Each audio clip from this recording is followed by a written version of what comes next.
Good evening. We begin tonight with the latest developments from the 2026 primary elections in Texas, where millions of voters cast their ballots in one of the most closely watched political events of the year. From the governor's race to high-profile U.S. Senate and House contests, the results are already reshaping the political landscape ahead of November's general election. Voter turnout has been a major story in this year's primaries. Election officials reported strong early voting numbers, with participation levels higher than in several recent election cycles. Both major parties saw energized voters, signaling that the political climate in Texas remains highly competitive, and deeply engaged analysts say the turnout reflects growing national attention on the state, which continues to play a pivotal role in American politics. In the Democratic gubernatorial primary, state lawmaker Gina Hinojosa has secured her party's nomination after a decisive victory. She now advances to the general election, where she will challenge incumbent Republican Governor Greg Abbott. Abbott, seeking another term, remains a dominant figure in Texas politics, and the upcoming November contest is expected to draw national attention. The race could become one of the most closely monitored governor's battles in the country. Meanwhile, the Republican primary for the United States Senate delivered one of the most dramatic storylines of the night. Incumbent Senator John Cornyn faced a strong challenge from Texas Attorney General Ken Paxton. Early results indicate a tight contest, and with neither candidate securing a clear majority in the initial count, the race appears headed for a runoff in Texas. If no candidate receives more than 50% of the vote in a primary, the top two finishers advance to a runoff election. That runoff would determine the Republican nominee who will compete in November. Political observers note that the Senate primary reflects broader divisions within the Republican Party, with debates centering on policy direction, leadership style, and alignment with national conservative movements.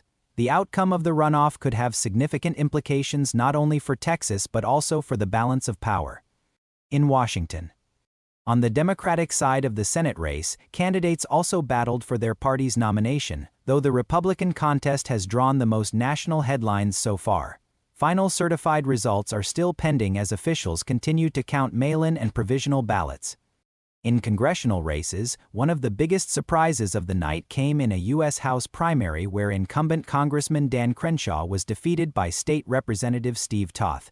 The upset signals a shift within parts of the Republican electorate, as primary voters chose new representation over an established incumbent. Political analysts say this result highlights the influence of grassroots activism and ideological positioning in local districts.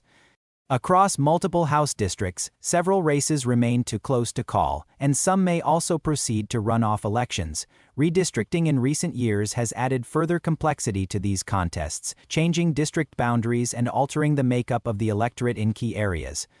Election officials emphasize that while early projections provide a clear picture in many races, complete and certified results will take several days. Mail-in ballots postmarked by Election Day can still be counted if they arrive within the legal timeframe.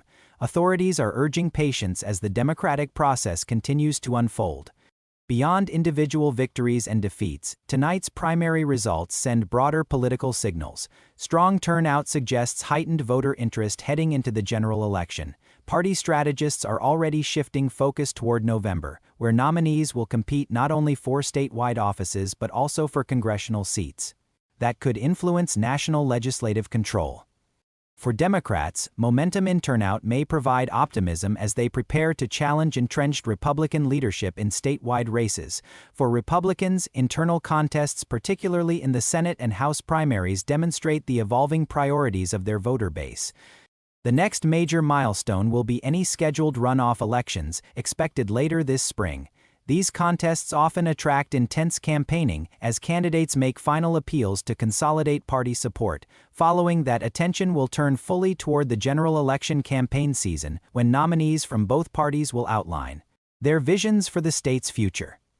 As Texas moves closer to November, the outcomes of these primaries will shape campaign strategies, fundraising efforts, and national political narratives.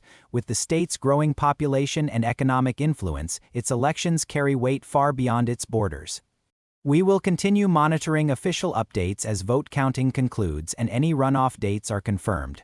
For now, the message from voters is clear. Engagement is high, competition is strong, and the road to the general election is officially underway. Stay with us for further updates as more results are finalized and the political picture in Texas becomes even clearer in the days ahead.